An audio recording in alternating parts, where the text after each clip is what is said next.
시작합시다. 우리 기관계 통합적 작용과 대사성 질환 이거에 대해서 이제 우리가 알아보려고 합니다.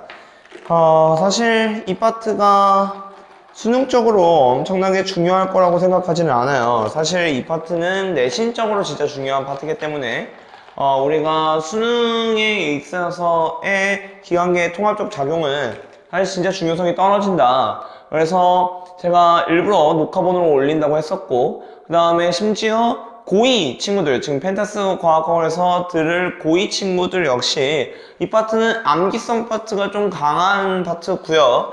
그 암기성 파트가 강하기 때문에 제가 정말 수업을 이 파트를 안 하려고 했으나 아예 안 할 수는 없을 것 같아서 우선 이렇게 찍어 영상으로 올리도록 하겠습니다. 그리고 내신 때 가서 훨씬 더 자세하게 다룰 예정이니 그거는 뭐 내신 때 우리가 조금 더 잘 외워보자고요. 우선 펜타스 과학학원 친구들의 고2 대상으로 하는 지금 수업을 듣고 있는 친구들은 심지어 내신 학교들마다 이게 좀 중요하게 출제가 되는 학교가 있고 아닌 학교들이 있더라. 그래서 그거는 학교별로 나중에 찢어졌을 때 학교 경향 분석을 제가 알려드릴 거고, 그것에 따라서 이 학교는 알아둘 필요가 있고 저 학교는 알아둘 필요가 없고에 대한 설명을 제가 다 해드릴 테니 지금은 우선 가장 기본 베이직의 개념들만 잡아둡시다. 알겠죠? 그리고 딱 우리 고3 친구들은 수능의 지역적 개념으로 나오면 여기까지 나올 수 있다 라는 것까지 해서 내가 짚어서 정리를 해 드릴 테니까 잘 따라오도록 합시다. 우선 우리 소화계부터 가도록 할게요.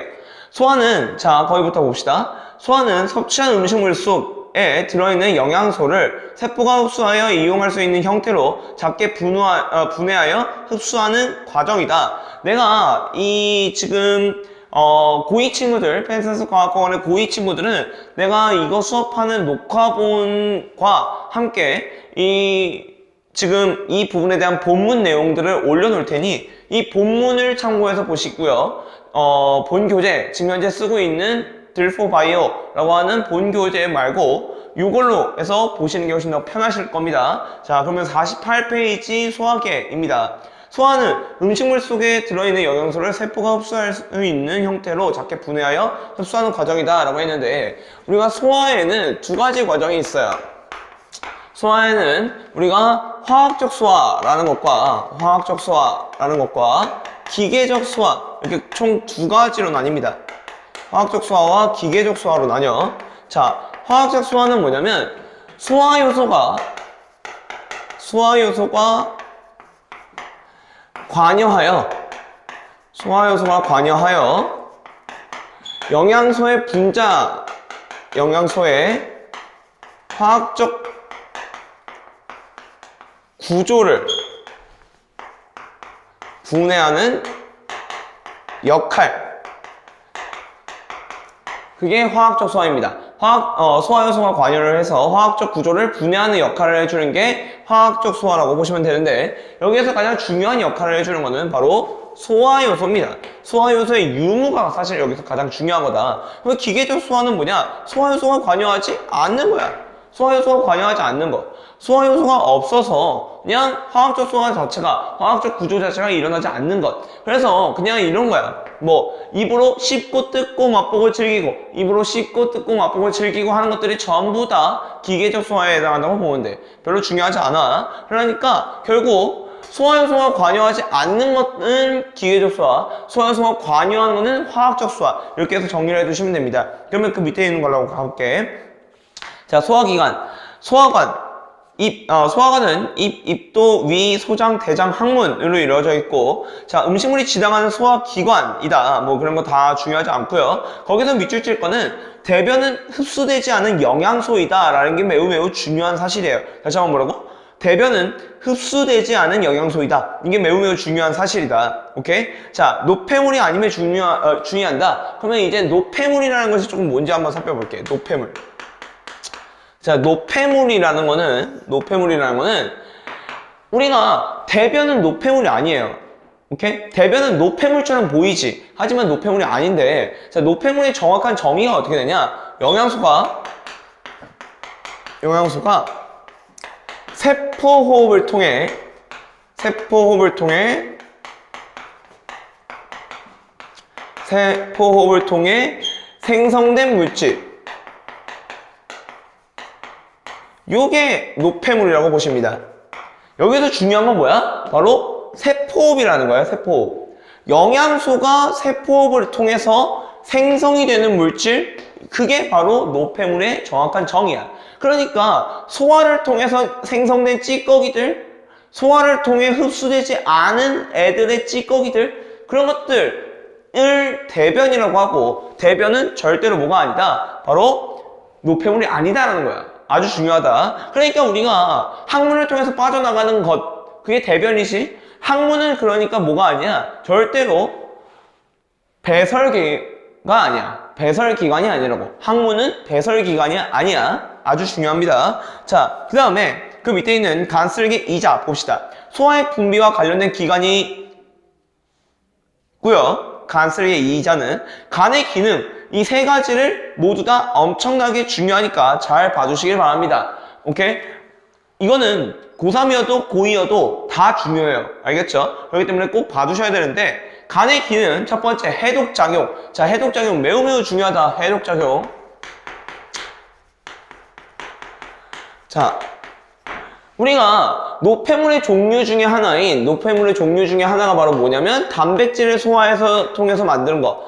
단백질을 세포호흡을 통해서 만들어낸 거를 NH3, 이거를 당연히 암모니아라고 합니다. 이 암모니아. 근데 이 암모니아라는 아이는 우리 몸에서 어떠한 애로 쓰이냐면, 얘가 물에 녹으면 염기성 물질이 돼요. 염기성 물질. 얘가 물에 녹으면 염기성 물질이 된단 말이야.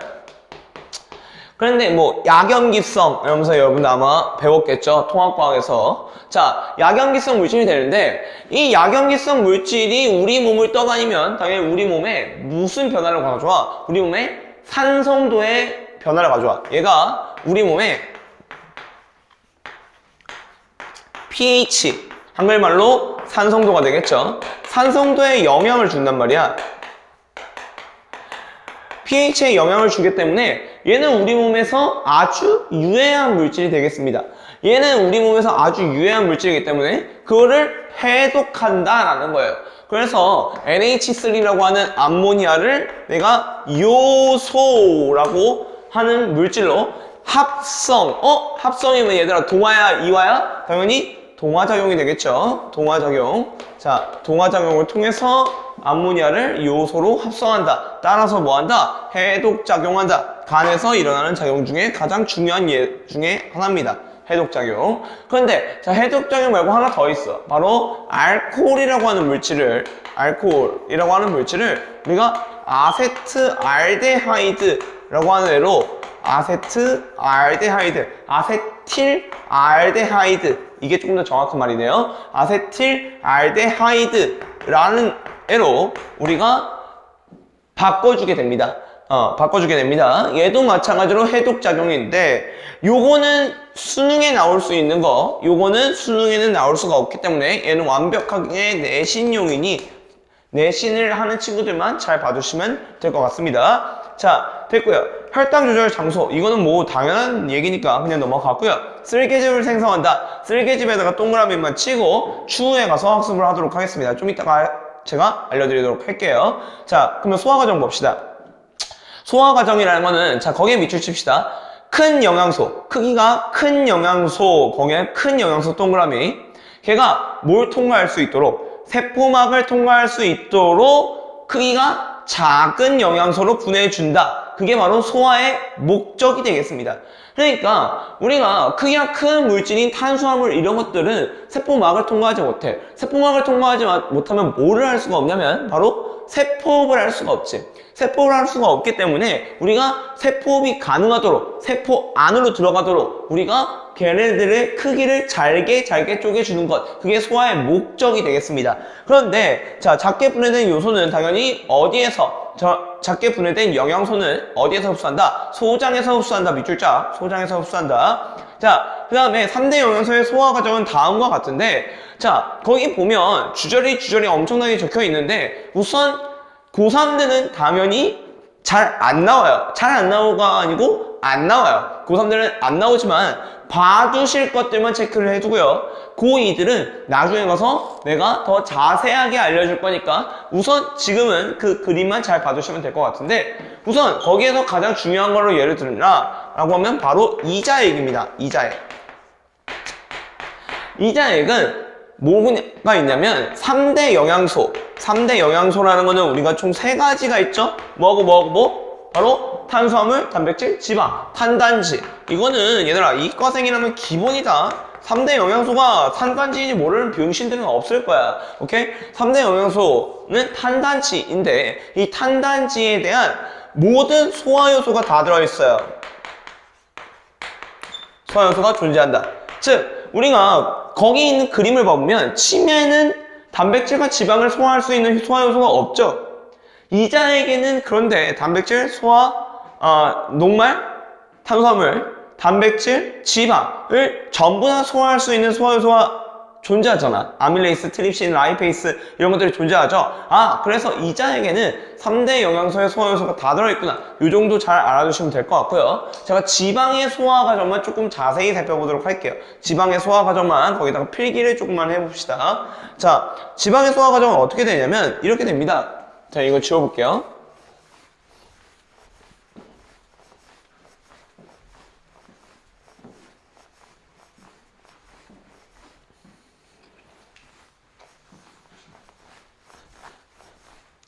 자, 지방의 소화 과정이 이렇게 됩니다. 지방의 소화 과정을 좀 잘 봐둬야 돼. 중요하니까. 자, 지방이라는 아이는 우리가 입에서 소화하지 않고요. 어디서 소화를 먼저 시작하냐면 이라고 보기에는 좀 그러니까 우선 여기서 그려봅시다.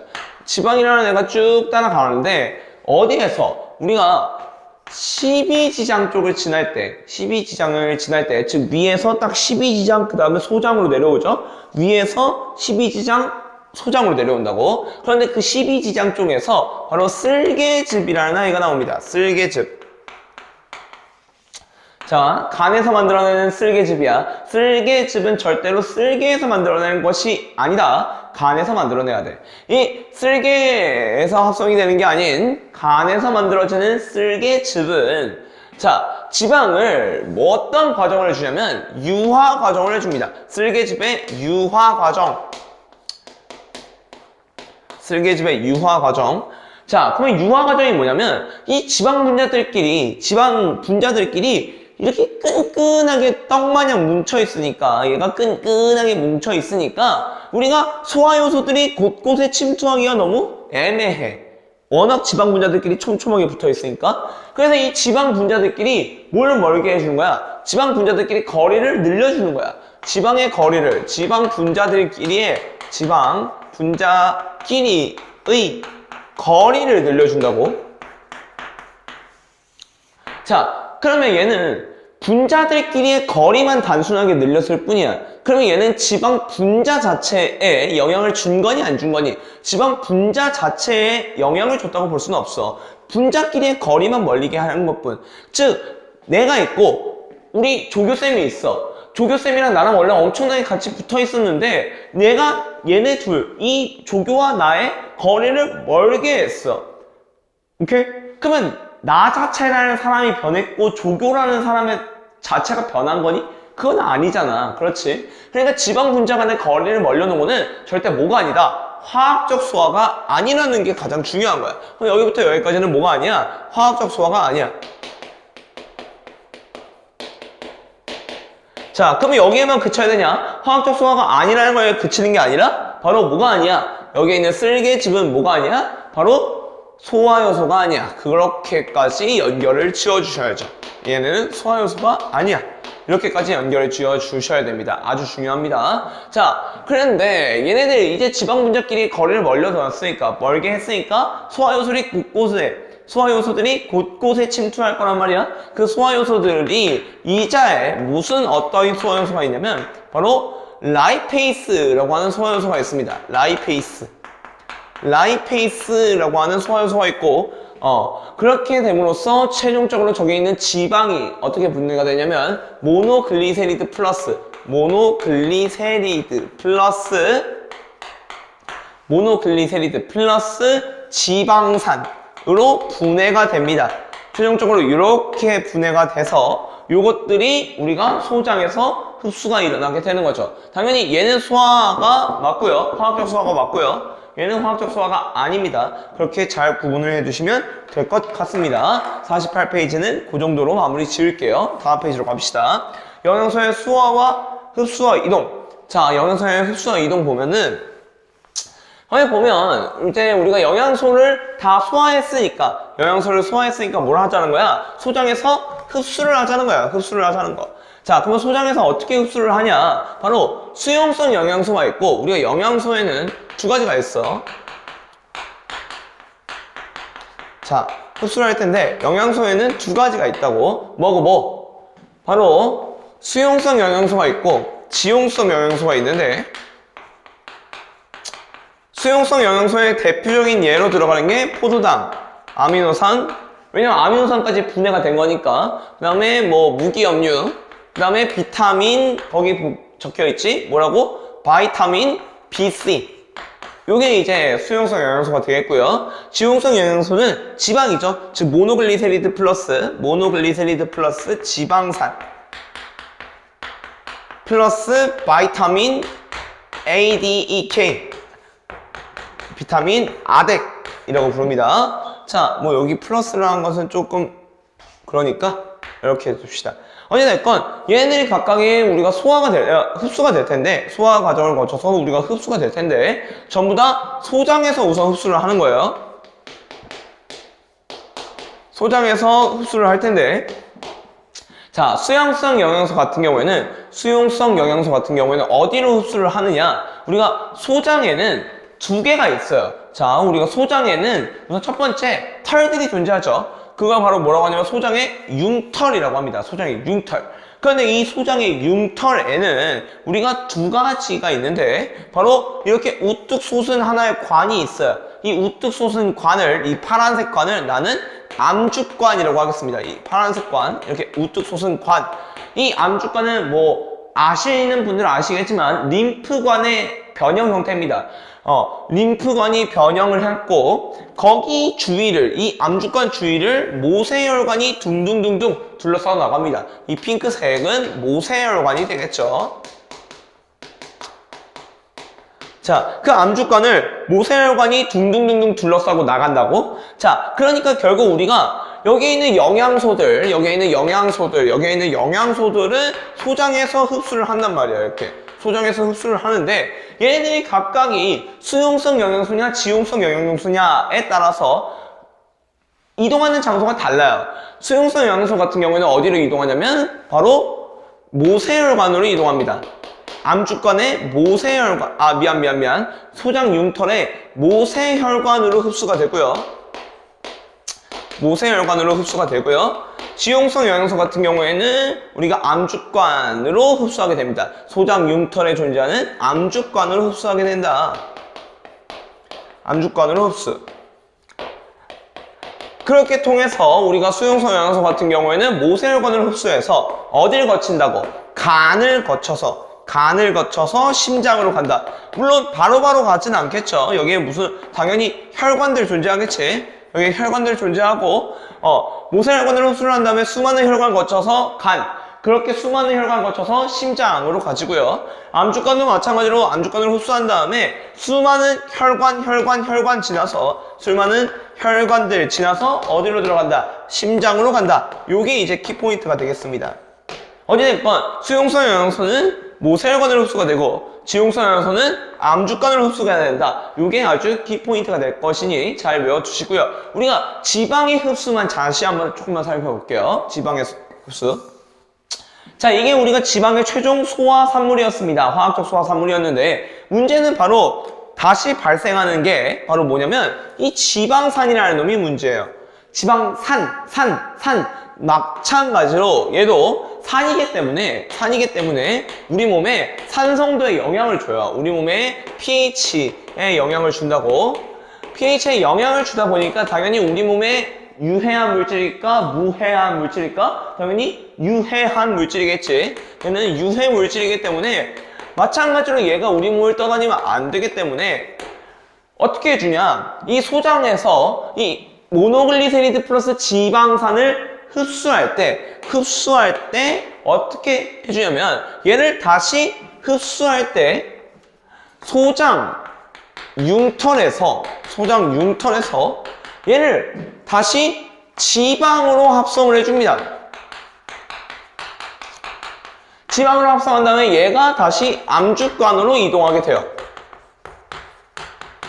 얘가 암주간으로 이동하게 된다. 오케이? 그 다음에 심장으로 가지겠죠. 오케이? 그게 조금 중요하니 잘 봐두시길 바랍니다.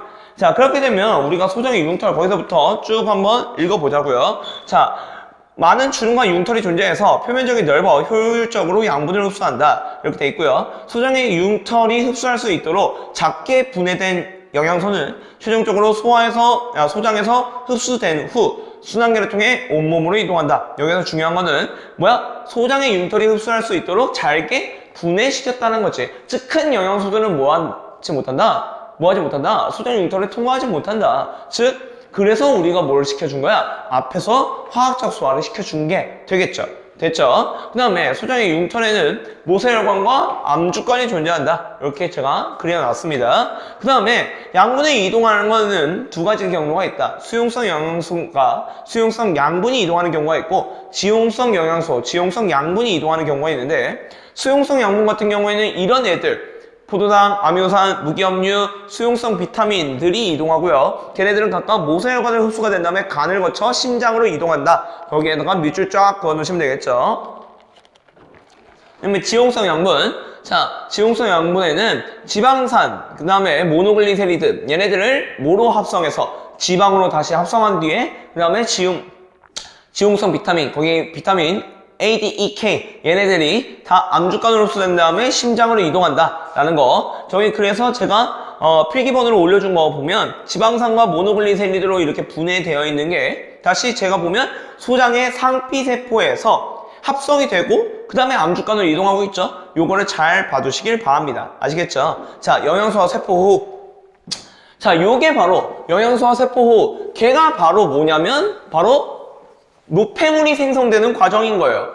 그렇게 영양소들이 각각 분해가 되었고 걔네들이 영양소가 필요한 세포들로 전부 다 순환계를 통해서 이동하겠죠. 순환계라는 것은 뭐 심장, 혈관 이런 것들이 됩니다. 심장, 혈관 등을 통해서 이동을 해가지고 최종적으로 그 영양소를 필요로 하는 세포한테 가겠죠. 그러면 포도당과 지방 같은 경우에는 뭐로 이루어져 있냐면 포도당과 지방 같은 경우에는 CHO로 구성이 되어 있어요. 얘네들로 구성이 되어 있고요. 우리가 아미노산 같은 경우에는 CHONS 촌스로 구성이 되어 있습니다. 얘네들로 구성이 되어 있어요.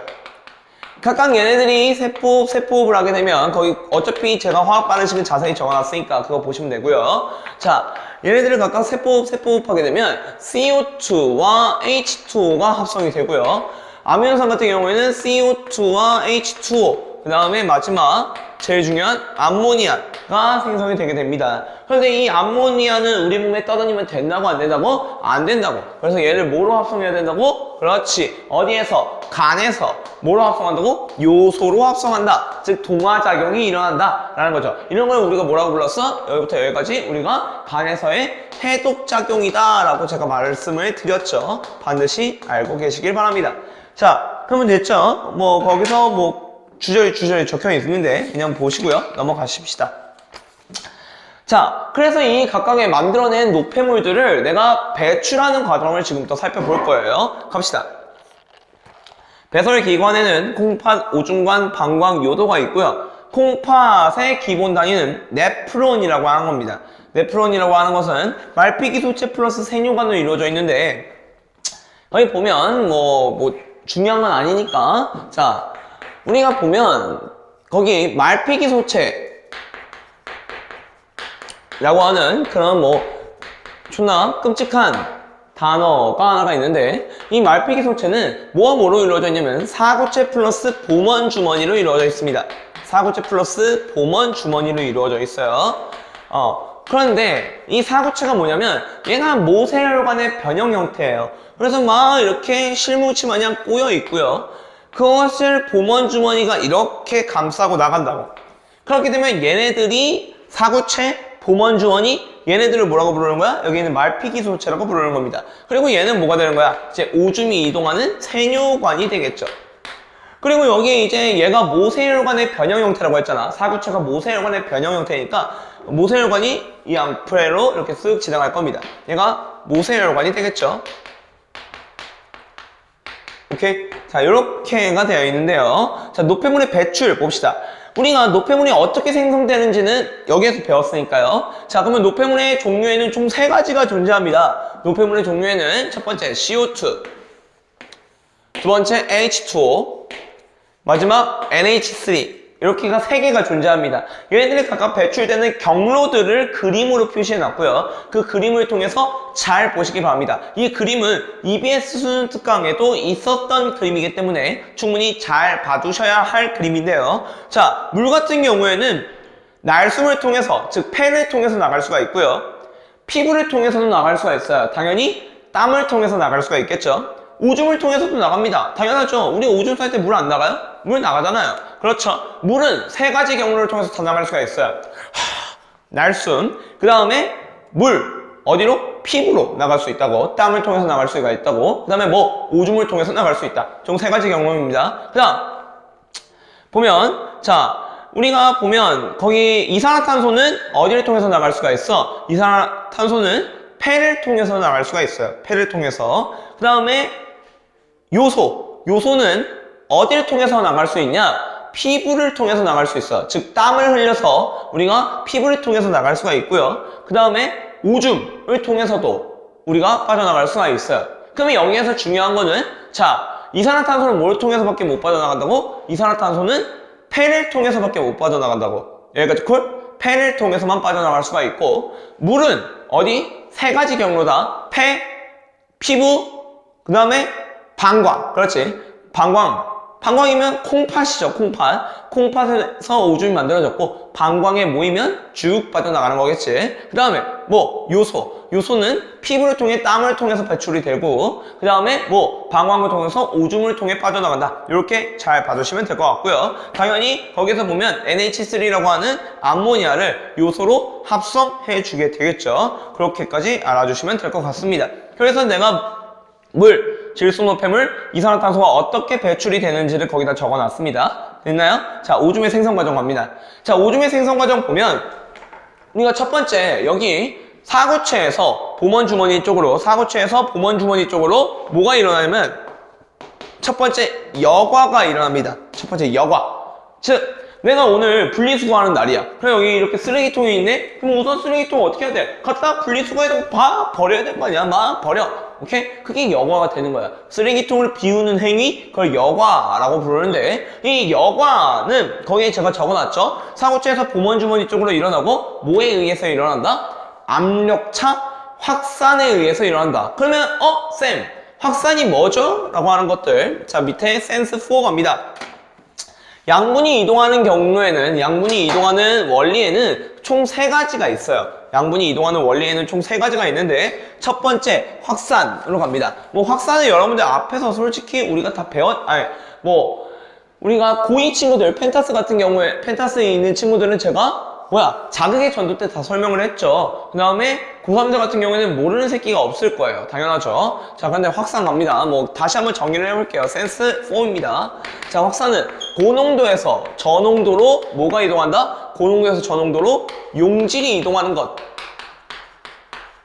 고농도에서 저농도로 용질이 이동하는 게 확산이고요. 얘는 무슨 소모가 없다? 에너지 소모가 없다. 그러니까 에너지는 우리 몸에 무슨 형태? ATP 형태로 들어있어야 되니까 ATP 소모가 없다라는 겁니다. 확산은. 그 다음, 자, 능동수송 갑니다. 자, 능동수송이라는 거는 저농도에서 고농도 쪽으로 용질이 이동하는 현상이 되고요. 얘는 ATP 소모가 있을 수밖에 없어요. 됐나요? 그 다음에 마지막, 삼투. 자, 삼투는 당연히 통합과학 때 배우잖아요, 이거. 그렇죠? 어떻게? 저농도에서 고농도로, 자, 저농도에서 고농도로 용질이 이동하는 게 아니라 뭐가 이동하는 거야? 물이 이동하는 현상. 저농도에서 고농도로 물이 이동하는 현상. 이걸 우리가 삼투라고 했고, 당연히, 자, 봐봐. 저농도이려면, 얘들아, 저농도이려면 물이 많아야 되니, 물이 적어야 되니? 물이 많아야지. 여기에 물이 많을 거야. 고농도이려면 물이 많아야 돼, 적어야 돼? 물이 적어야 되겠지. 그렇지, 물이 적어야 될 거야. 그러면 물이 많은 데서 물이 적은 데로 물이 이동하는 현상. 그게 당연히 삼투라고. 그러니까 결국 뭐야? 물이 많은 데서 물이 적은 데로 물이 이동하는 거니까 어떻게 보면 뭐라고 볼 수가 있어? 물의 삼투라는 과정은 물의 확산 과정이야. 확산. 물의 확산 과정. 그럼 물의 확산이니까 당연히 ATP 송화 존재하겠니 안 하겠니? ATP 송호 존재 안 하겠지. 이렇게 볼 수가 있다고. 오케이? 이렇게 세 개를 정리해 놓고요. 확산과 능동수송의 관계를 통한 효과, 이거는 그렇게 심하게 여기서 중요한 게 아니니까 능동수송의 목적도 제가 솔직히 말해서 거기는 능동수송의 목적, 확산과 능동수송의 관계를 인한 효과, 이건 제가 자극이전도 때 다 설명을 드렸어요. 그래서 자극이전도 때 내가 뭐라고 했어? 박나칼, 밖에는 나트륨 안에는 칼륨이 무조건 많게 한다. 그 이유가 뭐야? 능동수송의 능동수송의 목적이 뭐였어? 농도차를 형성하기 위함, 농도 차이를 형성하기 위함, 농도 기울기를 형성하기 위함이라고 했으니까 당연히 그거에 대한 설명은 다 됐겠죠. 그래서 이렇게 정리를 해 주시고요. 어찌됐건 여과는 고농도 쪽에서 저농도 쪽으로 압력차 확산이 일어나게 된다. 그런데 이 여과는 모든 물질들이 다 일어나는 것은 아닙니다. 여과라는 과정은 모든 물질이 일어나는 게 아니라 여과에서 뭐는 안 일어나냐면 모든 물질들이 다 일어나는 게 아니라 여과가 크기가 큰 물질들은 일어나지 않습니다. 크기가 큰 물질은 우리가 여과가 일어나지 않아요. 크기가 큰 물질들은 여과가 일어나지 않습니다. 즉, 아직 소화를 덜 끝낸 탄수화물, 아직 소화를 덜 끝낸 단백질, 아직 소화를 덜 끝낸 지방들, 이런 것들은 안 일어나요. 오케이? 등등등등. 더 이상 자세히 하는 거는 우리 고2들은 나중에 더 자세히 합시다. 그리고 고3들은 더 이상 필요 없어요. 오케이? 자, 그 다음에 우리가 재흡수가 일어난다. 내가 쓰레기통을 탈탈탈탈탈탈 털어서 버렸는데 내가 중요한 물품들을 거기다가 섞어서 같이 버려버린 거야. 그럼 뭐야? 내가 주워 와야 되겠지? 오케이? 내가 주워 와야 될 거란 말이야. 자, 그러면 어디로 일어날 때? 여기 오줌이 모이는 공간이니까 당연히 어디에서 어디 쪽으로? 세뇨관에서 모세혈관 쪽으로 뭐가 일어나? 두 번째, 재흡수가 일어날 것이다. 라는 거죠. 자, 재흡수는 거기에 제가 다 써놨습니다. 자, 볼게요. 재흡수. 첫 번째, 포르단과 아미노산은 우리 몸에서 아주 중요한 물질입니다. 그렇죠. 포르단과 아미노산은 절대 버려서는 안 되는 물질이거든요. 그러니까 능동수송, 즉 에너지를 소모하면서라도 무조건 뭐 해야 된다? 내 몸으로 다시 가져와야 된다. 따라서 뭐가 일어난다? 100% 재흡수가 일어나줘야 된다. 무슨 과정을 통해서? 능동수송의 과정을 통해서. 자, 그 다음에 두 번째, 물은 우리 몸에서 아주 중요한 물질이죠. 물도 사실 우리 몸에서 아주 중요한 물질인데, 그러다 보니까 삼투 현상을 통해서 몇 프로 재흡수? 99% 재흡수를 해야 된다. 99% 재흡수를 해야 된다. 삼투 현상을 통해서 됩니다. 무기압류는 능동수송과 확산을 통해서 일어나게 되는데요. 농도차 확산이 되겠죠. 어찌됐건 얘는 필요량만큼 재흡수를 하게 됩니다. 요소는 마찬가지로 확산이 일어나게 되는데요. 약 50%만큼 재흡수가 됩니다. 그런데 요소는 우리 몸에서 버려야 할 물질인데 왜 얘가 농도차 확산을 통해서 들어오나요? 그 이유는 물 때문에 그런 거예요. 물을 99%쫙 빨아들여서 다시 우리 몸으로 가져왔지. 그러니까 여기에 물이 존나게 적어질 거야. 물이 존나게 적어지니까 어떻게 돼? 물이 존나게 적어지면 농도가 증가해. 그러다 보니까 농도가 고농도가 되고 저농도가 되다 보니까 농도차 확산으로 인해서 어쩔 수 없이 요소가 확산을 통해서 이동하게 된다 이거죠. 그러면 이제 이렇게 해가지고 내가 다 가져왔어. 필요한 물질들, 내가 필요한 물품들을 다 가져왔는데 아차차 내가 주머니에서 알고 보니까 버려야 될 쓰레기들이 아직 남아있던 거야. 그래서 주머니에서 버려야 할 쓰레기들이 있어서 내가 주머니를 탈탈탈탈 털어서 다시 버려. 그게 뭐냐면 분비 과정이 될 거예요. 세 번째, 분비. 분비는 모세혈관에서 세뇨관 쪽으로 일어날 겁니다. 이 분비라는 과정은 능동수송을 통해서 일어났고요. 어떠한 것을 버려주냐면 크레아틴, 요소, 요산, 무기염류 등등등을 버려주게 됩니다.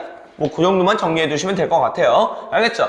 그래서 다음 페이지 51페이지로 갑니다. 각 물질에 적용되는 배설 원리, 제가 거기에다가 자세하게 너무나도 적어놨고요. 제가 이거는 반드시 알아둬야 되니까 적어놓은 겁니다. 아시겠죠? 그러니까 뷰 7은 정말 잘 봐두시길 바라겠고요. 뷰 8 갑니다. 뷰 8은 별로 중요하지 않아. 난이도가 그렇게 심하게 높진 않은데 뭐한다? EBS 수능 특강에 나와 있어요. 얘가 왜 교육과정이 바뀌면서 EBS 수능 특강에 들어간지 모르겠으나 EBS 수능 특강에 들어있으니까 한 번만 봐두시고요. 내신에는 요즘에 무조건 나옵니다. 내신에는 무조건 나오기 때문에 고2 친구들은 무조건 알아둬야 될 거니까 뷰 8에다가 별표를 치시고요.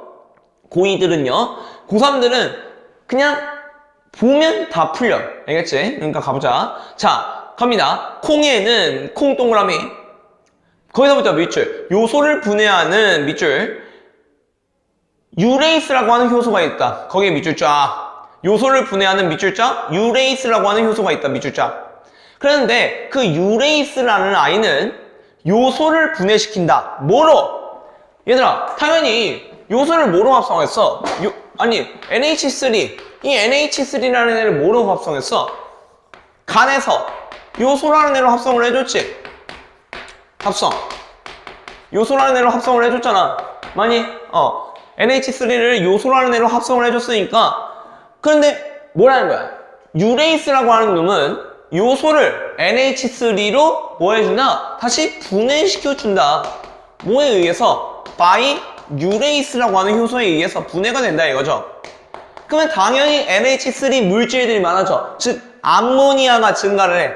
암모니아가 증가하게 되면 얘들은 당연히 어떻게 될 거야? 암모니아가 증가하게 되면 당연히 어떻게 될 거야? 우리 모의 산성도 pH는 올라가야 됩니다.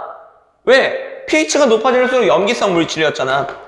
pH가 올라갈수록 염기성이었으니까 pH가 높아지게 될 거라고. 그러니까 pH의 변화를 갖게 될 거 아니야. 어찌됐건 여기 있는 암모니아라는 아이는 뭐다? 암모니아라는 아이는 뭐다? 염기성 물질이다. 자, 거기에서 이제 나오는 게 BTB 수용액입니다.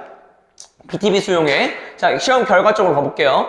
자, BTB 용액은 산성일 때는 노란색, 중성일 때는 초록색, 염기성일 때는 파란색인데 당연히 NH3가 나오게 되면 염기성 물질이기 때문에 파래지겠죠. 그러면 유레이스에 의해서 요소가 암모니아로 분해가 되면 BTB 수용액을 떨어뜨리면 파란색이 될 거고 유레이스가 없어. 그러면 뭐가 될 거야? 그냥 중성이 될 거야. 오케이? 초록색이 되겠지. 자, 그런데 생콩즙 자체는 조금 산성을 띱니다. 그러니까 콩즙 자체를 넣어주면 산성이 될 거라는 거지. 그 다음에 오줌은 거의 중성이다. 그래서 우리가 E, A, B, C, D 거기 각각 제가 실험 결과물들을 전부 다 분석을 해놨어요. 그러니까 보시고 이해하시면 됩니다. 별로 그렇게 심하게 어렵지는 않을 거예요. 알겠죠? 네, 그렇게 보시고요.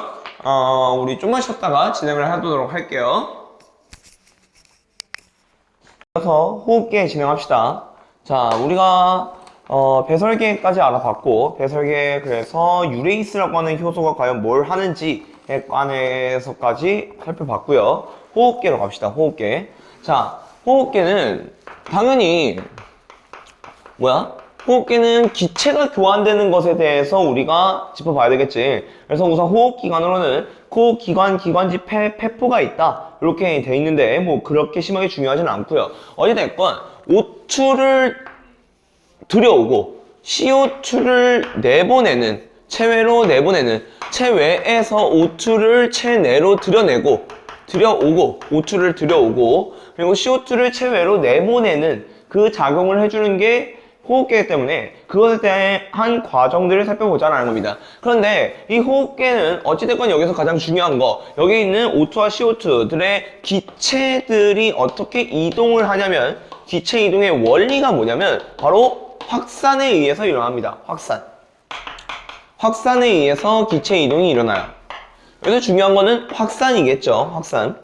오케이? 확산에 의해서 기체 이동이 일어난다. 이 정도까지 잡아주시면 될 것 같습니다. 그러면 당연히 어떻게 되겠어? 확산에 의해서 일어나니까 ATP 소모가 있겠니 없겠니? 당연히 ATP 소모는 없을 것이다 라는 겁니다. 그래서 들숨을 통해서 들어온 산소가 체외에서 내 몸 쪽으로 이동을 하고, 그 다음에 내 몸에서 조직세포에서 각각의 세포를 통해서 만들어낸 CO2가 체외로, 체내에서 체외로 방출되게 된다. 다 그것이 뭐에 의해서 일어난다? 확산에 의해서 일어난다. 이렇게 되는 겁니다. 그래서 우리가 보통 이제 기체 이동의 확산에 대한 과정 자체가 어떻게 되는 거냐면, 봐봐. 거기 그림만 잠깐 살펴볼게요.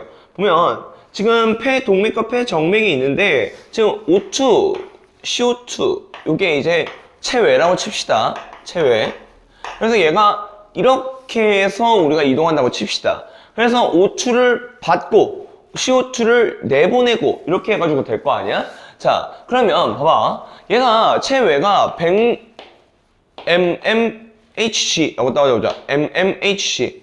100mmHg야. 자, 이게 무슨 소리냐면 이거는 압력의 단위입니다. 기압의 단위예요. 100mmHg. 그래서 100만큼의 농도라고 생각을 하시는 게 조금 더 나을 듯. 오케이. 자, 그래서 우리가 폐 동맥에서 폐 정맥으로 갈 때 우리가 피를 이어서 받게 되는데, 이것에 대한 정확한 순환 과정은 좀 이따 순환기에서 배워보도록 하고요.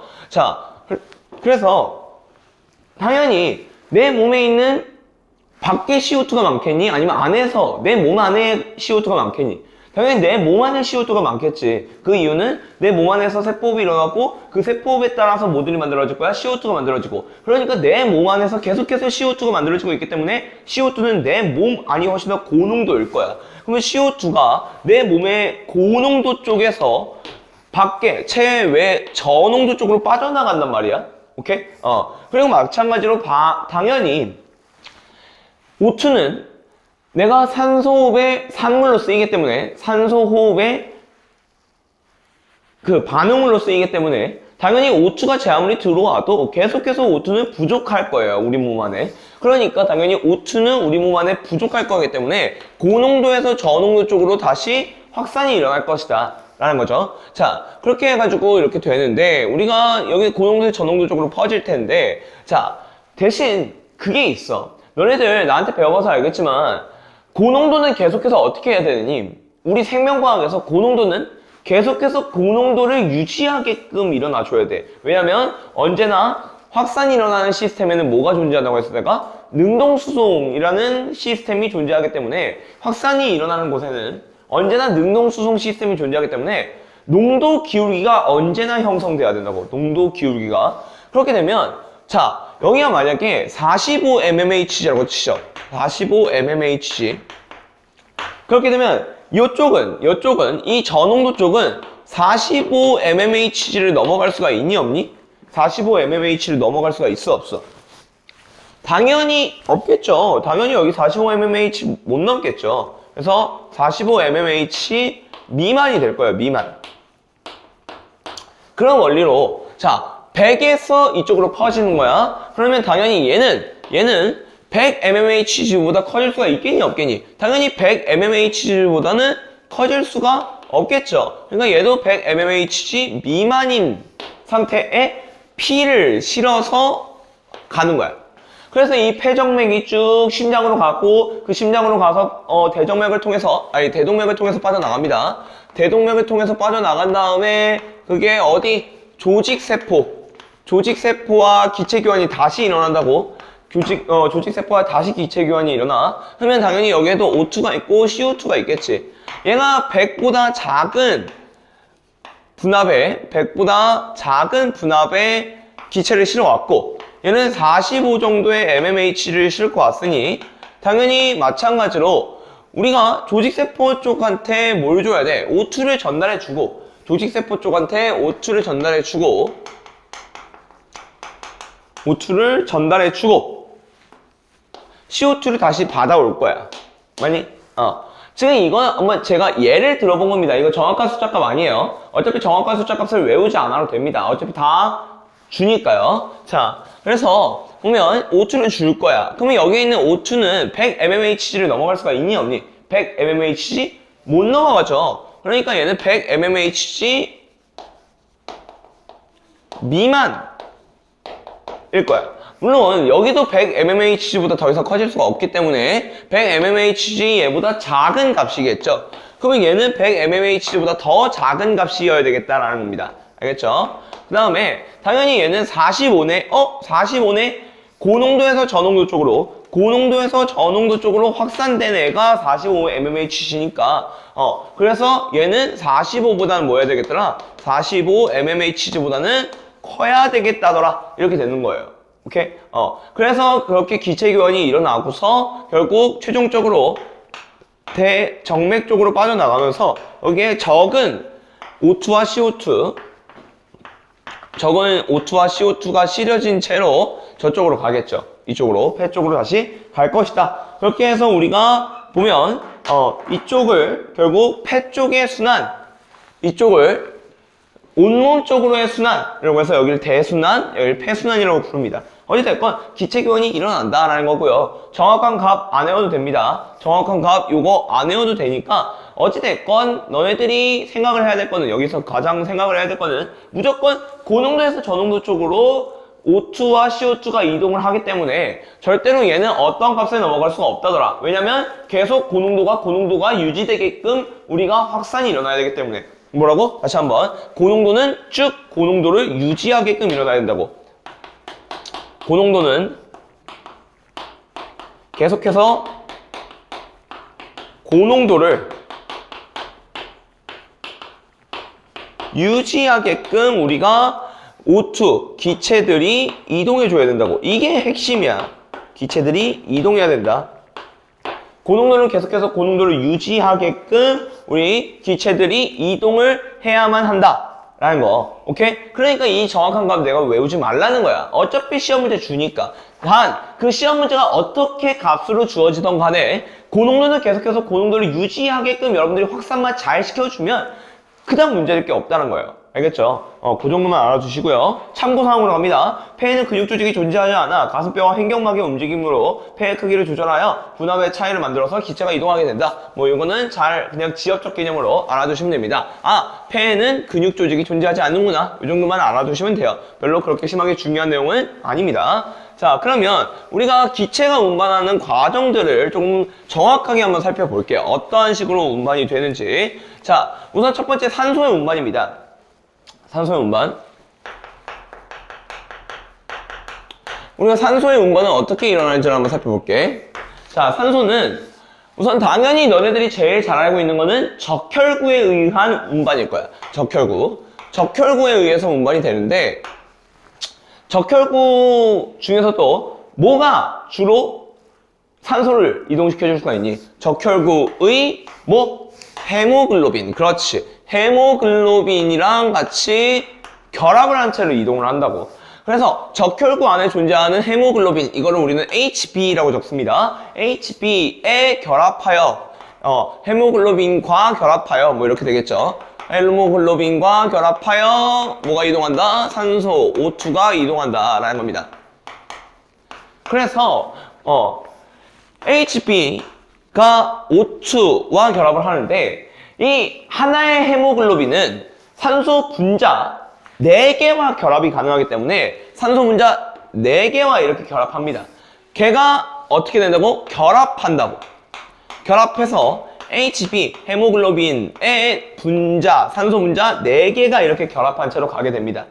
당연히 얘들아, 그러니까 헤모글로빈은 여기서 뭐라고 생각하면 되냐면 그냥 덤프트럭이야. 화물트럭. 그럼 화물트럭에 막 내가 이제 배송을 해야 될 짐들을 담을 거 아니야? 그게 헤모글로빈이고 그 물품이 산소 분자가 되겠죠. 그렇게 산소 분자를 실어서 가는 거야. 근데 산소 분자를 얘들아 어디서 실어야 돼? 우리가 택배를 어디서 실니? 그냥 아무 데서나 실어? 아니잖아. 국방물류센터 같은 그런 센터에서 실어야 될 거 아니야? 그러면 O2의 센터는 어디야? 당연히 폐가 되겠죠. 아, 이쪽은 이 결합 과정은 어디에서 일어난다? 폐포의 모세혈관에서 일어나게 됩니다. 폐포의 모세혈관 쪽에서 일어나게 돼요. 오케이? 결합이라는 과정은 폐포의 모세혈관에서 일어나게 된다. 그러면 자, 그렇게 해가지고 얘가 충분히 실어온 다음에 다시 이제 뭐야? 당연히 아니 물품들을 담아왔으면 당연히 원래 주인들한테 돌아가야 될 거 아니야.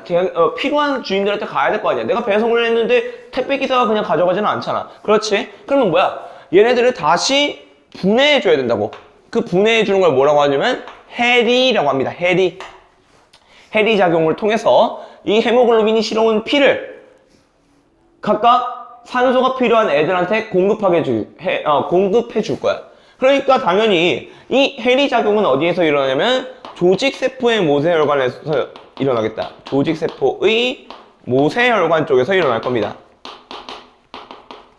조직세포의 모세혈관 쪽에서 해리 과정이 일어나게 된다고. 오케이? 이렇게 잘 알아두시면 돼요. 그래서 우리는 산소 운반 자체는 적혈구의 헤모글로빈에 의해서 일어나는데 헤모글로빈뿐만 아니라 그냥 혈장, 우리 몸 안에 있는 혈액의 혈장에 녹아서 운반이 되는 형태도 있습니다. 녹아서 운반이 되는 형태도 있어요. 즉 우리 탄산음료 땅 따오면 그 안에 무슨 기체 들어있는 거야? CO2 기체가 뽀글뽀글 들어있어가지고 내가 마시면 걔가 CO2 분자가 어떻게 마치 탄산처럼 느껴져가지고 이게 애들이 나오는 거잖아. 그렇지. 그러니까 결국 뭐야? 내가 탄산음료는 뭐야? 그 CO2 기체를 엄청난 압력으로 제조 공정에서 엄청난 압력을 가해서 그 캔이랑 페트병 안에 담아둔 거야. 오케이? 그러니까 어찌됐건 음료수 자체 안에 뭐가 CO2 분자들이 그냥 어떻게든 끼어져 있는 거지. 엄청난 압력을 통해서. 얘도 마찬가지야. 혈장이라고 하는 물이라고 하는 성분에 산소가 마치 탄산음료 마냥 녹아서 운반이 된다 이거야. 오케이? 이걸 우리는 뭐라고 부르냐면 용존산소라고 부릅니다. 용존산소. 혈장에 녹아서 운반이 된다. 용존산소. 그래서 우리 몸의 대부분은 적혈구와 결합을 해서 가고요.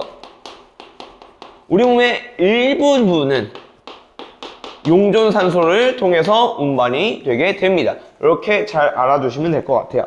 자, 그래서 결국 산소의 분압은 호흡계라는 건 폐 쪽을 생각하시면 됩니다. 폐가 가장 높고요. 그 다음에 순환계가 높고요. 그러면 조직세포는 계속해서 세포를 할 거니까 O2의 분압이 낮아지겠지. 그러니까 분압은 호흡계 쪽이 가장 높고요. 순환계, 그 다음에 조직세포가 될 거니까 이런 순으로 될 거니까 당연히 어떻게 돼야 돼? 고농도에서 저농도 쪽으로 이동해 줘야 되잖아. 산소는 고농도에서 저농도 쪽으로 이동해 줘야 되니까 당연히 어떻게 해야 돼? 이쪽으로 산소가 이동하겠다더라. 가 되는 거죠. 고농도에서 저농도 쪽으로 이동을 할 거니까 이쪽으로 산소가 이동하겠다더라. 그래서 대부분의 산소는 적혈구의 헤모글로빈과 결합해서 운반이 되고요. 이산화탄소 운반 과정은 당연히 자 어떻게 되냐? 이번에 이산화탄소의 운반 과정을 볼게요. 제가 이거 주어도 되겠죠? 자, 이산화탄소 자체는 어떻게 운반이 되느냐? 이번에는 이산화탄소의 운반은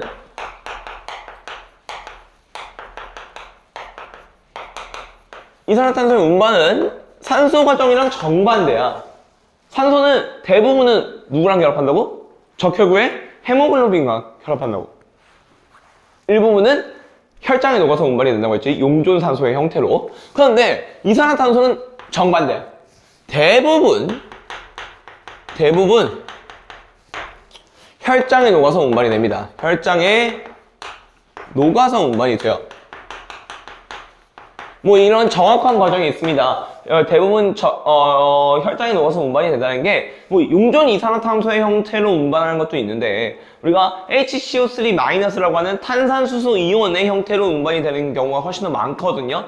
그거에 대한 정확한 복잡한 과정이 있는데 그 정확하고 복잡한 과정은 우리 교육과정에서 자세히 다루지 않아요. 왜냐면 삭제됐거든요. 아마 내신 때 제가 잠깐 언급을 해가지고 외우라고 한 적 있었을 거야. 근데 그마저도 솔직히 거의 안 나오는 추세이긴 하거든. 자, 그러면 대부분 혈장에 녹아서 운반이 되는데 어떻게 얘네들이 운반이 되냐면, 자, 우리 적혈구에 존재하는, 적혈구에만 존재하는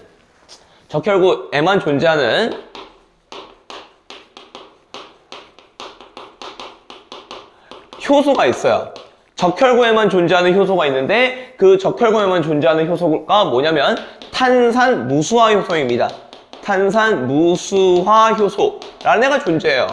벌써 어지럽죠? 그러니까 결국 뭐냐면 이 H2랑 CO2를 내가 탄산이라고 하는 H2CO3로 합쳐준다 이거야. 탄산이라는 형태로 합쳐준다.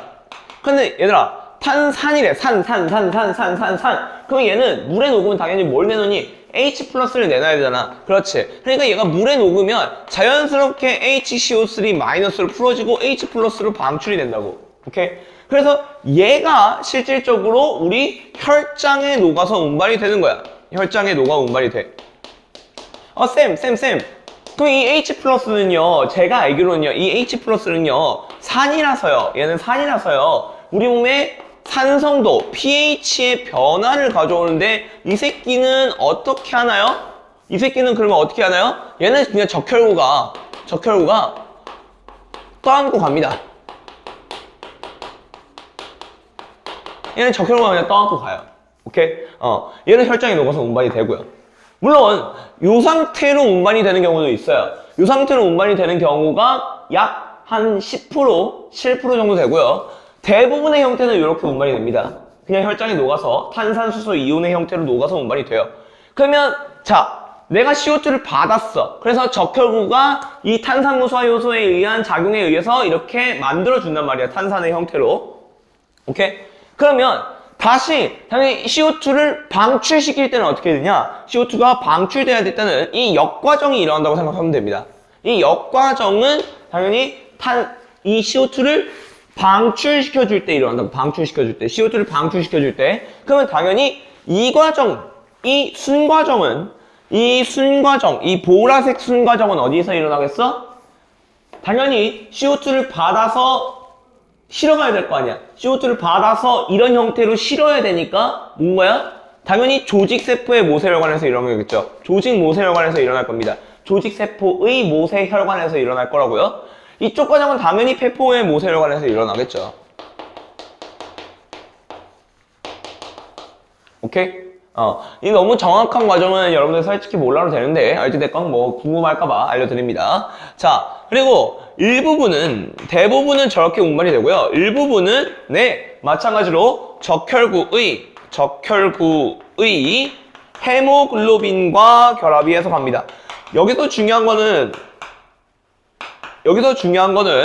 얘들아, 제발 헤모글로빈이 산소 운반에만 관여하는 애다, 단백질이다, 이렇게 안 알아줬으면 좋겠어요.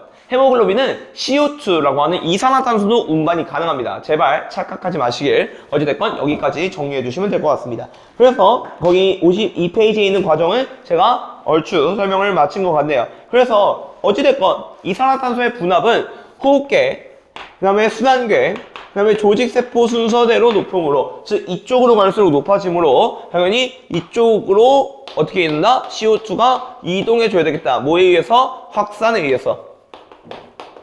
당연한 과정이 되겠죠. 오케이? 자, 그렇게 생각해 주시면 호흡계도 끝나게 됩니다.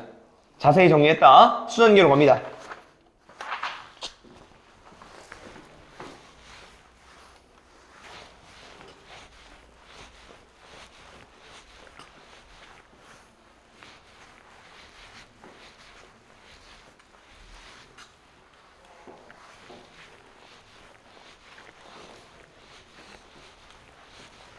자, 그 다음에 순환계로 갑시다. 우선 순환계는 당연히 알아줘야 되는 거는, 우리 순환계에서 알아줘야 되는 건 우선 혈액의 조성부터 알아줘야 될 것 같아요. 우리 혈액이라는 것이 어떻게 이루어져 있나. 자, 순환계로 갑니다. 순환계라는 거는 첫 번째 우선 혈액부터 조금 알아주셔야 될 것 같아요. 혈액이 어떻게 구성이 되어 있나. 혈액이라는 것은 크게 혈구와 혈장으로 구성이 됩니다. 혈구와 혈장. 혈구에는 뭐뭐뭐가 들어가느냐? 혈구에는 백혈구, 적혈구, 혈소판 이렇게가 들어갑니다. 그러면 백혈구는 얘들아 뭐야? 백혈구는 당연히 우리 몸에 뭐야? 면역작용에 관여하는 단백질이죠. 면역작용에 관여하는 단백질, 즉 방어작용에 관여하는 단백질이고요. 백혈구는요. 네. 그리고 당연히 적혈구는 기체 운반을 해주는데 관여하는 세포가 되겠죠. 그 다음에 혈소판은 혈액을 응고시켜주는 물질이고요. 오케이? 그 다음에 혈장은 이제 대부분이 되겠는데요. 여기 안에 주로 물, 이제 무기업류, 그 다음에 방금 말했던 그런 어떤 등등등의 전부 다의 어떤 영양분들, 여기에 녹아서 가는 거예요. 뭐, 단백질, 아미노산, 그 다음에 뭐, 당연히 뭐, 포도당, 글리코젠, 뭐, 이런 것들 다 녹아서 혈장에 운반이 되게 됩니다. 알겠죠? 그런데, 우리가 심장의 구조는 당연히 알아줘야 되겠죠? 심장의 구조. 자, 심장의 구조는 얘들아, 어떻게 봐야 되냐면, 환자의 기준으로서 생각을 해주셔야 됩니다. 환자의 기준. 그러면 환자의 기준으로 봤을 때는 여기가 오른쪽이고 여기가 왼쪽이잖아. 너네들이 날 봤을 때는 당연히 이쪽은 뭐야? 이쪽은 왼쪽이 되겠지. 이쪽은 오른쪽이 되고. 오케이? 하지만 환자의 기준으로 봤을 때는 여기가 오른쪽이 여기가 왼쪽이란 말이야. 그러니까 환자의 기준으로 봤을 때 심장은 당연히 네 군데로 나눈다면 여기가 우, 여기가 좌가 되는 거야. 여기까지 콜? 그래서 방실, 우심방, 우심실, 좌심방, 좌심실 이렇게 됩니다. 오케이? 방실, 우심방, 우심실, 좌심방, 좌심실. 자, 그런데 우리가 심실은 피가 빠져나가는 거예요. 펌핑 시켜가지고 피가 촥 하면서 빠져나가는 게 심실고요. 심방은 받는 겁니다. 혈액을 받는 게 심방. 심실은 혈액이 나가는 게 심실입니다. 오케이? 거기에 안 적혀 있군요. 어찌됐건. 자, 심실은 피가 나가는 곳. 피 아웃. 심방은 피 인. 콜? 자, 그러면 얘네들이 우리가 이제 혈관들이 연결되어 있을 거야. 심실에도 혈관이 연결되어 있고, 심방에도 혈관이 연결되어 있는데, 그 혈관들을 조금만 살펴볼게요. 먼저 혈관부터 살펴보고서 저거에 대한 과정을 정확하게 살펴봅시다. 혈관. 자, 우리가 혈관에는 총 3가지가 있어요. 동맥이 있고, 정맥이 있고, 모세혈관이 있습니다. 이게 총 3가지가 있어요. 동맥이 있고, 정맥이 있고, 모세혈관이 있는데, 모세혈관은 아주 얇아서 정말 한지마냥 얇아서 물론 한지마냥 얇진 않겠죠. 아주 얇아서 기체나 양분 교환이 원활하게 일어날 수 있는 혈관, 그게 모세혈관이에요. 정맥과 동맥은 뭐 수많은 특징들이 있어요. 그 수많은 특징들은 지금 당장 외울 필요 없고 고3은 당연히 외울 필요 없고요. 그 다음에 고2는 지금 당장 외울 필요 없습니다. 자, 동맥과 정맥의 진정한 정의는, 시험 문제에 나올 수 있는 진정한 정의는 바로 동맥은 들어가는 혈관이야. 나가는 혈관이야. 동맥은 나가는 혈관이고 정맥은 들어가는 혈관입니다. 자, 그런데 들어가고 나가고는 얘들아 입장 차이 아니야? 누군가는 내가 문을 열고 나갔다고 할 수 있지만 저 밖에서 봤을 때는 들어왔다라고 판단할 수 있는 거잖아. 그러니까 결국 얘네들에 대한 기준점이 있어야 돼. 나가고 들어가고에 대한 기준점이 있어야 되는데 그 기준점이 누구냐면 바로 심장입니다. 심장을 기준으로 해요. 그러면 자, 여기에 내가 간이 있다고 칩시다. 간이 있다고 칠게요. 자, 간을 기준으로 이렇게 혈관을 적어줄게요. 어잉? 자, 봐봐. 얘가 들어가고, 얘가 나가고, 얘도 들어가는 건데요. 자, 얘는 뭐랑 연결이 되어 있냐면, 소장이랑 연결되어 있는 혈관입니다. 소장이랑. 얘는 심장이랑 연결되어 있고요. 얘는 심장이랑 연결되어 있고요. 그러면 쌤, 나가고 들어가니까, 얘는 들어가니까, 정맥, 나가니까, 동맥 하면 뒤진다고요. 오케이? 뭐야? 여기가 심장이잖아. 그러면 심장을 기준으로 나가. 근데 어딜 향해 나가? 간을 향해 나가. 그러니까 얘는 간동맥. 얘는 뭐야? 간 정맥이 되겠죠. 알겠니? 이렇게 따져주는 거야. 그러면 쌤 아까 얘는 뭐였어요? 너네들 앞에 수학의 파트에서 배웠어. 자, 수학의 파트에서 배웠어. 수용성 양분은 어딜 통과한다고 했어 내가? 곧바로 심장으로 간다고 했어? 수용성 양분이 곧바로 심장으로 간다고 했어? 수용성 양분은 소장의 모세혈관에서 흡수를 해가지고 어딜 거친다고? 간을 거친다고. 간. 그러면 간을 거치려면 간으로 들어가는 혈관이 있어야 될 거 아니야. 얘가 그래서 뭐냐면 간 문맥입니다. 소장의 융털의 모세혈관에서 흡수를 쫙 해서 간 문맥을 통해서 간 쪽으로 간 다음에 간에서 간정맥을 통해서 심장으로 간다. 이렇게 되는 거야. 오케이? 그래서 간 문맥은 소장과 연결되어 있는, 간과 소장과 직접적으로 연결되어 있는 혈관, 이라고 생각하시면 돼요. 간 문맥까지 정리를 잘 해두시면 되겠습니다. 자, 그리고, 우리가 요 정도로 알아두시면 돼요. 그러면, 자, 이제 다시 한번 해볼게요. 자, 심실은 피가 아웃. 당연히 심장을 기준으로 아웃이니까 동맥이겠지. 동맥인데, 얘는 온몸에 있는 조직세포한테 피와 양분, 아니 기체와 양분을 전달해주기 위해서 가는 애입니다. 그렇기 때문에 자 얘는 온몸에 있는 조직세포와 기체와 양분을 교환하려고 가는 거란 말이야. 걔가 그런데 어디로 들어가냐면 심방으로 들어가야 돼요. 심방으로. 그러면 심방으로 들어가. 그럼 얘는 정맥이네. 그렇지? 그런데 자 온몸 쪽에서의 기체 교환과 양분 교환이 일어났기 때문에 큰 대자를 써줘서 얘를 대정맥이라고 해줍니다. 오케이? 자 그렇게 해서 우심방으로 쫙 피가 들어가면 우심방에서 우심실로 토스가 일어나고 우심실에서 다시 피가 나가.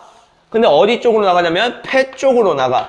그렇게 되면 얘는 폐 쪽으로 나가는, 누구에서? 심장에서 폐 쪽으로 나가는 혈관이 되기 때문에 얘는 동맥 중에서도 폐동맥이 되겠죠.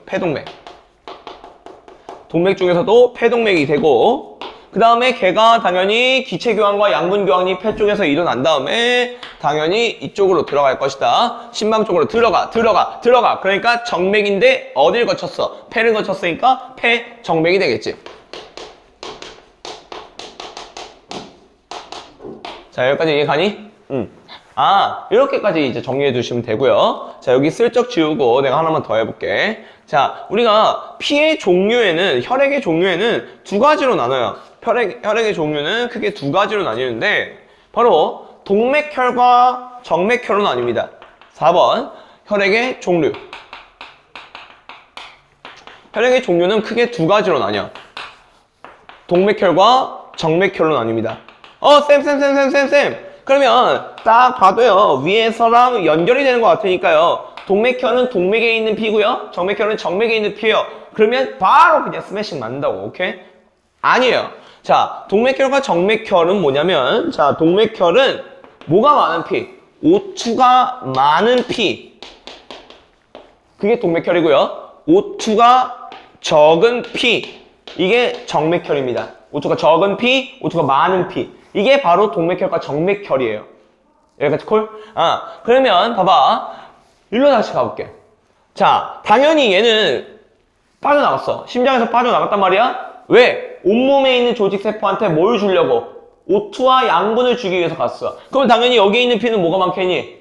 O2가 많겠지. 자, 우리가 동맥혈은 빨간색으로 표시하는 게 국제적인 약속이고요. 정맥혈은 파란색으로 표시하는 게 국제적인 약속이에요. 그렇게 되면 자 여기 당연히 좌심실에서 나가는 피는 동맥혈이 빠져나가겠다. 동맥혈. 여기에서 기체 교환과 양분 교환이 일어나가지고 이제 O2가 적은 피가 됐을 거 아니니? 그래서 정맥혈로 바꿔서 정맥혈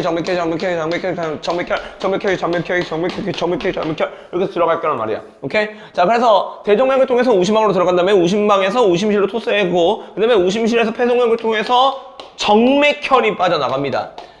그래서 폐 쪽에서 기체 교환이 일어나서 이제 CO2를 주고 O2를 받겠지. 그래서 뭐가 돼? 동맥혈로 바뀌어가지고 걔가 폐정맥을 통해서 좌심방으로 들어가고 좌심방에서 이렇게 좌심실로 그다음에 대동맥을 통해서 빠져나간다는 겁니다. 그렇게 되면 이게 마치 메비우스의 띠 마냥 무한순환이 이루어지겠네. 그렇지. 순환이 이루어지고 있는 거 보이니? 오케이. 자, 그러면 이쪽을 우리는 무슨 순환이라고 부르냐면 온몸 쪽의 순환이다. 온몸 쪽의 순환이다 해서 체순환. 온몸 쪽의 순환이다. 그래서 큰 순환이다 해서 대순환 이렇게 불러주고요. 이쪽은 폐 쪽으로의 순환이니까 폐순환이라고 부릅니다. 되니? 자, 거기까지 짚으면 끝났습니다. 됐죠? 자, 판막의 기능 뭐 이런 것들만 한번 봅시다. 판막이라는 것은 혈액의 역류를 방지하며 심장, 정맥, 림프관에 존재한다. 그 정도만 이제 개념상으로 알아두면 될 것 같고요. 심장 박동합니다. 심장은 동방결절에 의해서 스스로 박동이 일어나며 심장 박동 조절의 중추는 연수이다. 이거는 신경계에서 배웠죠. 그 다음에 이렇게 된다라는 겁니다. 별로 어려운 거 없죠? 한번 갑시다.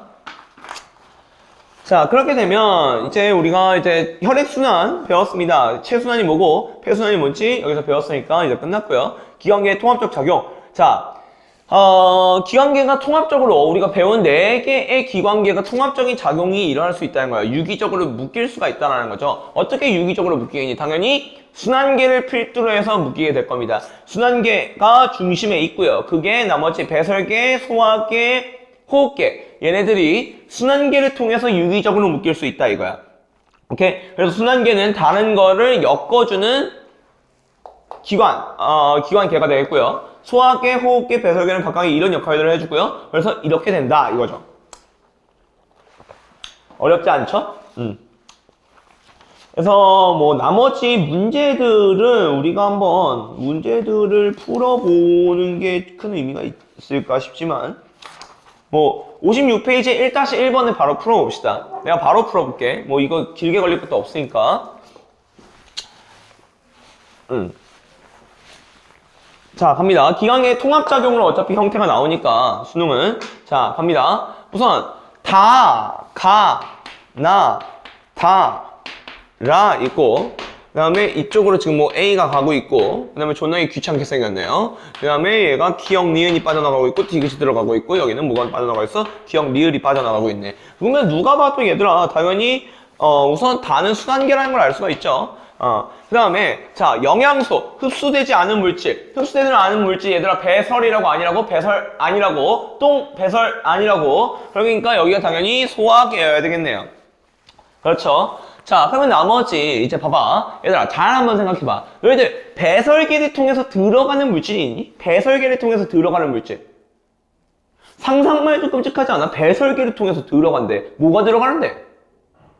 그래, 배설계를 통해서는 들어가는 게 없어요. 그러니까 지금 간을 통해서 뭐가 들어가고 있잖아. 그러니까 얘가 호흡계일 수밖에 없어. 얘가 배설계일 수밖에 없고. 그러면 호흡기를 통해서 뭐 들어가는데? 뭐 들어가냐고? 호흡기를 통해서 뭐 들어가는데? O2 들어가야지, 산소. 그러면 호흡기를 통해서 뭐가 빠져나갈 수가 있어? CO2 빠져나가지. 그렇지. CO2만 빠져나가니?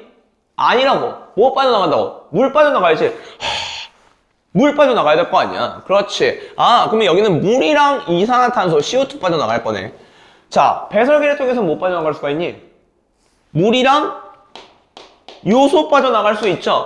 그럼 여기랑 여기 겹치는 게 기역이고 그게 물이니까 기역은 물, 니은은 CO2, 리을은 요소구나. 여기까지 판단 가능하죠. 그러면 바로 문제로 갑시다. 항이효 호르몬 분비가 촉진되면 항이효 호르몬의 분비가 촉진되면 자, 우리 고2 친구들은 제가 나중에 항상성 유지 가서 이거는 설명을 해줄 텐데요. 항이효 호르몬은 자, 고3들은 당연히 알아야 되는 거죠. 항이효 호르몬은 뭐야? 콩팥에서의 수분의 재흡수를 촉진한다. 콩팥에서 물의 재흡수를 촉진한다. 그렇기 때문에 기역, 물의 양은 줄어든다. 감소한다. 오줌 속 물의 양은 감소한다. 당연한 말이죠.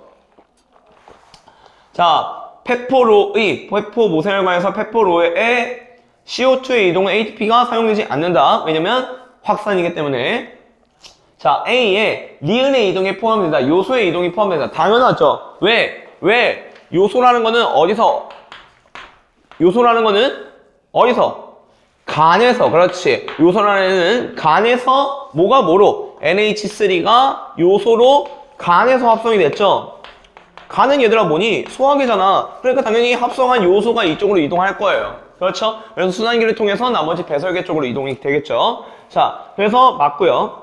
티록신과 글루카곤은 모두 달을 통해서 그렇죠. 티록신과 블록하고는 모두 다 내분비샘에서 분비가 되고 그게 순환계를 통해서 혈관으로 이동을 하고 그러니까 쭉쭉쭉쭉 표적, 세포, 표적, 기관으로 이동할 겁니다.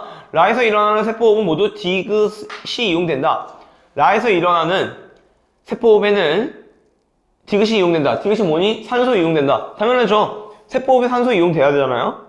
가에서 라는 모두 동화작용이 일어난다. 얘들아 봐봐. 비읍번을 너네들이 자칫 그러니까 좁게만 알고 있는 친구들, 좀 편협적으로 알고 있는 친구들이 비읍번이 왜 맞냐고 생각할 수가 있어. 근데 얘들아, 모든 세포들은 동화작용과 이화작용이 다 일어나야 돼. 모든 세포들은 동화와 이화가 다 일어나야 된다고. 모든 세포들은. 그러면 세포가 존재하는 즉시 동화와 이화는 무조건 일어날 수밖에 없어. 그러면 얘들아, 가부터 라에 세포가 안 존재하는 애가 있니? 없어. 다 세포 존재한다고, 가부터 라에. 그러니까 당연히 동화작용은 must, 반드시 일어나야 되겠죠. 됐죠? 오케이. 거기까지 정리해 주시면 됩니다. 지금 몇 시죠? 자, 우리 대표이제 2번만 뭐 한번 살펴보고 끝낼까요? 대표이제 2번이요. 57페이지입니다. 바로 제가 풀게요. 뭐 문제될 거 없으니까요.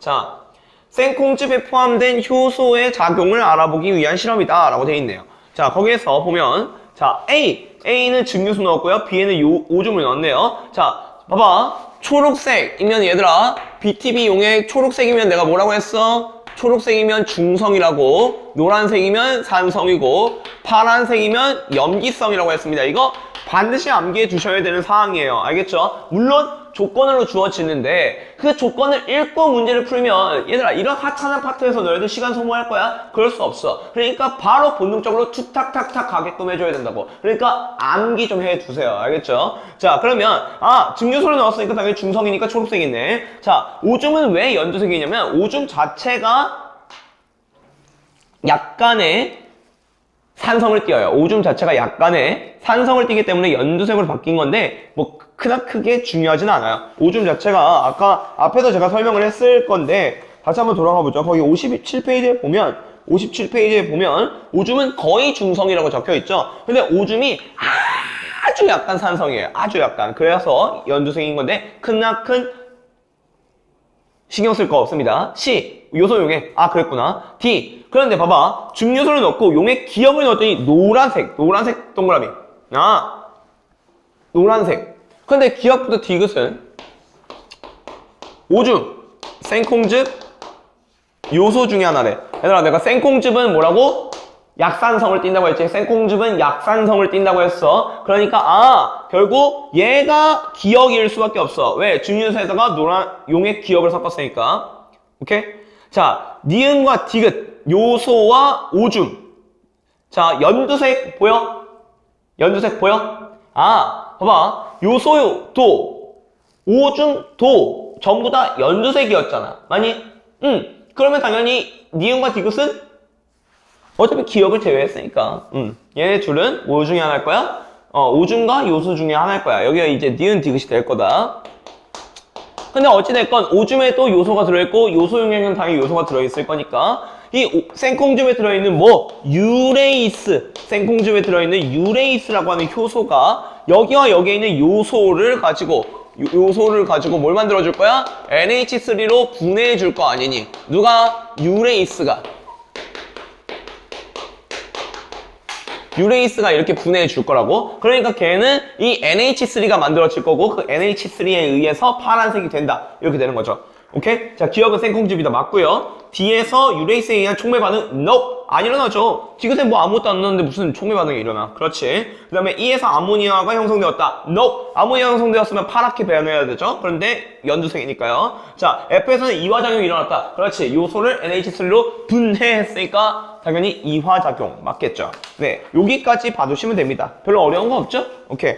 자, 여기까지 우선 기관계 통합작용을 마무리 짓겠고요. 제가 너무 늦게 올려서 정말 sorry 합니다. 오케이? 어차피 중요수당이 높은 파트는 아니니까요. 네. 그래서 잘 보시고, 그 다음에 기관계 통합작용은 이게 처음이자 마지막으로 진행하고, 더 이상 꼴배기 싫어가지고 진행 안 할 겁니다. 왜냐면, 네, 저도 재미없어서 뒤질 뻔했거든요. 알겠죠? 그러니까 우선 잘 보시고 오시길 바랍니다. 알겠죠? 저희는 실제 수업 때 만나도록 할게요.